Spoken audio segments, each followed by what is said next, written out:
ప్రజా సమస్యలపై పోరాటాన్ని ఉధృతం చేసింది వైఎస్ఆర్ కాంగ్రెస్ పార్టీ. ఇందులో భాగంగానే యువత పోరును నిర్వహిస్తున్న పరిస్థితి కనిపిస్తోంది.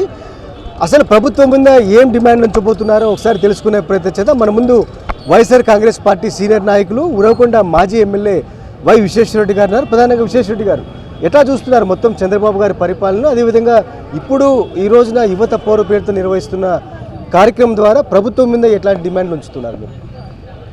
ఈరోజు వైఎస్ఆర్ కాంగ్రెస్ పార్టీ ఆవిర్భావ దినోత్సవం సందర్భంగా పోరాటాల్లోనే పుట్టినటువంటి వైఎస్ఆర్ కాంగ్రెస్ పార్టీ ఈరోజు రాష్ట్ర వ్యాప్తంగా ప్రజా సమస్యలపై, ముఖ్యంగా యువజన విద్యార్థుల సమస్యలపై పోరుబాటకు పిలిపించింది.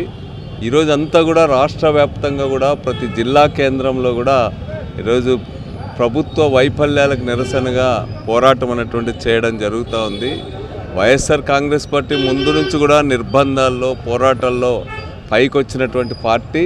ముఖ్యంగా వైఎస్ఆర్ పార్టీ ఆవిర్భావం అనేటువంటిది రాష్ట్ర రాజకీయాల్లో ఒక క్వాలిటేటివ్ చేంజ్ తీసుకొచ్చినటువంటి పార్టీ ఇది. వైఎస్ఆర్ కాంగ్రెస్ పార్టీ ఆవిర్భవించిన తర్వాత అంతకుముందు ప్రపంచ బ్యాంక్ జపము, లేకపోతే అభివృద్ధి పేరుపైన ధనికుల అనుకూలమైన విధానాల గురించి మాట్లాడే చంద్రబాబు నాయుడు గారు ఈరోజు మన పార్టీ పుట్టిన తర్వాత ముఖ్యంగా జగన్మోహన్ రెడ్డి గారు ప్రజా సంక్షేమ కార్యక్రమాలను రాష్ట్ర అజెండాగా తీసుకొచ్చినాడు. ఈరోజు ఏ పార్టీ అధికారంలో ఉన్నా కూడా సంక్షేమ కార్యక్రమాల గురించి, పేద ప్రజల గురించి మాట్లాడే ఒక అజెండా ముందుకొచ్చిందంటే దానికి వైఎస్ఆర్ కాంగ్రెస్ పార్టీనే కారణం. రాబోయే కాలంలో కూడా యువకుల సమస్యలు, మహిళల సమస్యలు, రైతుల సమస్యలు అన్నింటిపైన కూడా పోరాటాలు ముందుకు తీసుకెళ్తామని చెప్పి జగన్ గారు ముఖ్యమంత్రిగా ఉన్నప్పుడు విద్యా దీవెన కావచ్చు, వసతి దీవెన కావచ్చు క్రమం తప్పకుండా అకౌంట్లో జమ చేసేవాళ్ళు. కానీ ఇప్పుడు ఎందుకు 4,000 కోట్ల రూపాయలు బకాయిలనే విద్యార్థులపైన పూర్తి స్థాయిలో ఒత్తిడి తీసుకొస్తున్న పరిస్థితి?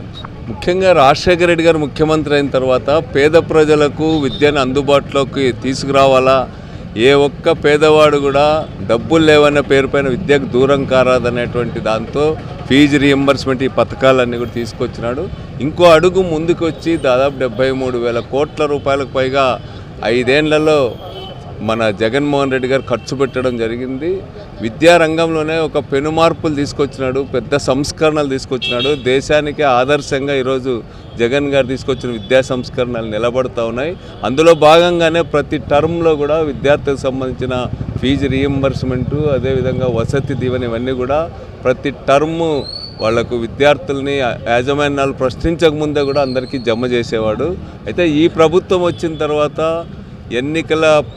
ఈ యొక్క ఎన్నికల నిబంధనల పేరుపైన ఆపినటువంటి వసతి దీవెన, విద్యా దీవెన బకాయిల్ని పూర్తిగా ఈరోజు ప్రభుత్వం పట్టించుకోవడం లేదు. అదేవిధంగా ప్రతి సంవత్సరం ఇవ్వాల్సినటువంటి ఈ 4,600 కోట్ల రూపాయలు బకాయి పెట్టిందంటే విద్యార్థులు ఎంత సతమతమవుతున్నారో, వాళ్ళ ఆత్మగౌరవం ఎంత దెబ్బతింటుందో ఈ ప్రభుత్వం ఆలోచించడం లేదు.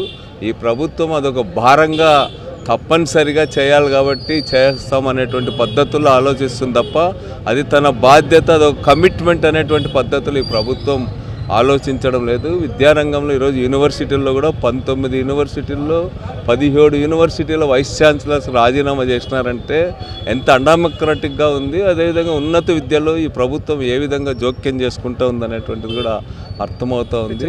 తొలి సంతకం కూడా అమలు కాని పరిస్థితి కనిపిస్తుంది. డిఎస్సి ఉద్యోగాల భర్తీ గారు మెగా డిఎస్సి అన్నారు, కానీ 9-10 మాసాలైనా కూడా అమలు కాని పరిస్థితిని ఏ విధంగా చూస్తారు? నిరుద్యోగ భృతి కూడా ఇంతవరకు ఇవ్వలేదు. డిఎస్సికి సంబంధించి కూడా దాదాపు 16,300 పైన పోస్టులని ఈ ప్రభుత్వం వెంటనే దాన్ని భర్తీ చేయబోతున్నట్టుగా నోటిఫికేషన్ తొలి సంతకం అని చెప్పింది. ఈ రోజు వరకు కూడా వాయిదాల మీద వాయిదాలు, ఏదో ఒక పేరు మీద దాన్ని అమలు చేయకుండా ఈరోజు జాప్యం చేస్తూ ఉంది. దాదాపు 20 లక్షల ఉద్యోగాలు కల్పిస్తూ అన్నాడు, కానీ రాష్ట్రంలో ఉన్న ఫ్యాక్టరీలు మూతపడుతూ ఉన్నాయి.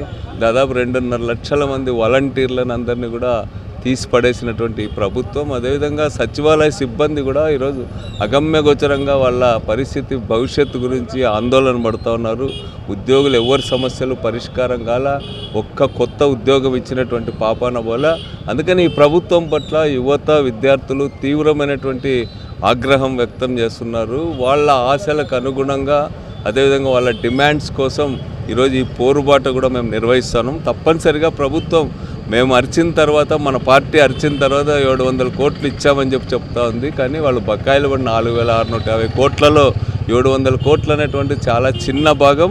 ఈ పోరాటం ద్వారా విద్యార్థులకు మంచి జరుగుతుందని చెప్పి ఆలోచిస్తున్నాం. వీటి మీద చంద్రబాబు ప్రభుత్వంపై యువత ఆగ్రహంగా ఉంది. ఎందుకంటే ఇచ్చిన ఏ ఒక్క హామీని అమలు చేయకపోగా ఉన్న ఉద్యోగాలను తీసేస్తున్న పరిస్థితి కనిపిస్తుంది. అందుకే వీటన్నిటికీ నిరసగా పోరాటాలను మరింత ఉధృతం చేస్తామని చాలా స్పష్టంగా మాజీ ఎమ్మెల్యే విశ్వేశ్వరరెడ్డి గారు చెప్తున్న పరిస్థితి కనిపిస్తోంది. హెచ్చరిస్తున్న వాతావరణం కనిపిస్తోంది. వీడియో శ్రీనివాస్ చేతకు వచ్చే శివారెడ్డి, సాక్షి న్యూస్, అనంతపురం జిల్లా.